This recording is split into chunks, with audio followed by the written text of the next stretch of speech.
आपने कभी चीनी को टेस्ट नहीं किया हो और मैं आपको मधुर स्वभाव बोल रही हूँ, आपको कुछ समझ आएगा? कुछ नहीं समझ आएगा। क्योंकि आपने कभी चीनी टेस्ट ही नहीं की है। बहुत सारे ऐसे लोग होंगे, ठीक है, इंडिया की बात छोड़ो, फॉरेन के लोग समझ लो। फॉरेन में किसी ने रसगुल्ला नहीं खाया है, ओके, सम एक्स वाई जेड, उसको मैं रसगुल्ले के बारे में बोल रही हूँ, तो उसको क्या स्वाद आ जाएगा बोलने से या सुनने से? जब तक वो उसको छकेगा नहीं, उसका अनुभव नहीं करेगा, तब तक उसको स्वाद क्या है पता नहीं चलेगा, मिठास किसको बोलते हैं पता नहीं चलेगा। उसको टेस्ट करना होगा। वैसे ही समभाव को आपको टेस्ट करना पड़ेगा। तो समभाव का अनुभव कहाँ होगा? आप समरस को कहाँ चखेंगे? तो आत्मा में डुबकी मारोगे तो समभाव को चख पाओगे।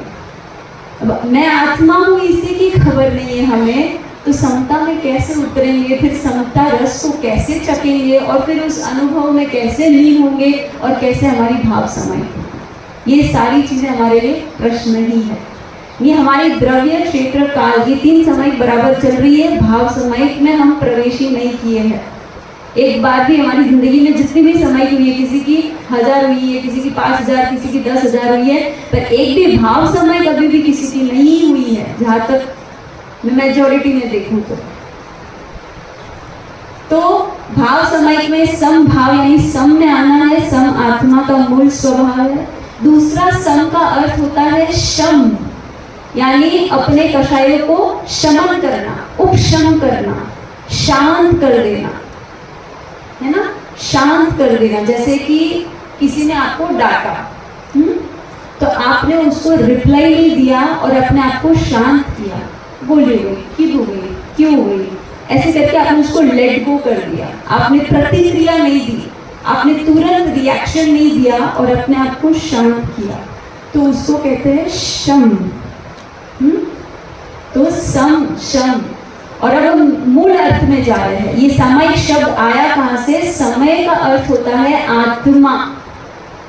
एक समय यानी आप समझते हो टाइम, और एक समय जो है उसको आत्मा कहा है। एक समय का अर्थ आत्मा भी होता है।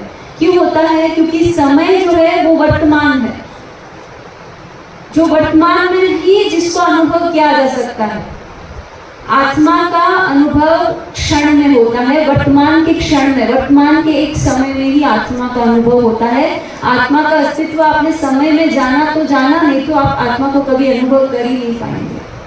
थोड़ी सी बातें आपके लिए कठिन लग सकती है क्योंकि आपने कभी नहीं सुनी है, बट फिलहाल के लिए आप इतना समझ लीजिए कि समय का पर्यायवाची अर्थ आत्मा भी होता है और आत्मा में लीन होना इज कॉल्ड समय। आत्मा में लीन होना। तो हम जो है उसके बाहर की तरफ नजर है हमारी, अंदर में क्या हो रहा है वहां नजर नहीं है। जैसे हम आत्मा में लीन हो जाते हैं तो ऑटोमेटिक षटकाय जीवों की हिंसा रुक जाती है कि नहीं? रुक जाती है। ऑटोमेटिक हम वृत्ति में आ जाते हैं कि नहीं? आ जाते हैं। ऑटोमेटिक आपके सारे सारोध्य योग आरंभ समारंभ बंद हो जाते हैं, हो जाते हैं। तो ये उसका परिणाम है, ये रिजल्ट है। जैसे आप आत्मा में लीन हो जाते हो तो ये सारे कार्य रुक जाते हैं, बराबर। तो हम आत्मा में लीन हो वही समय की साधना।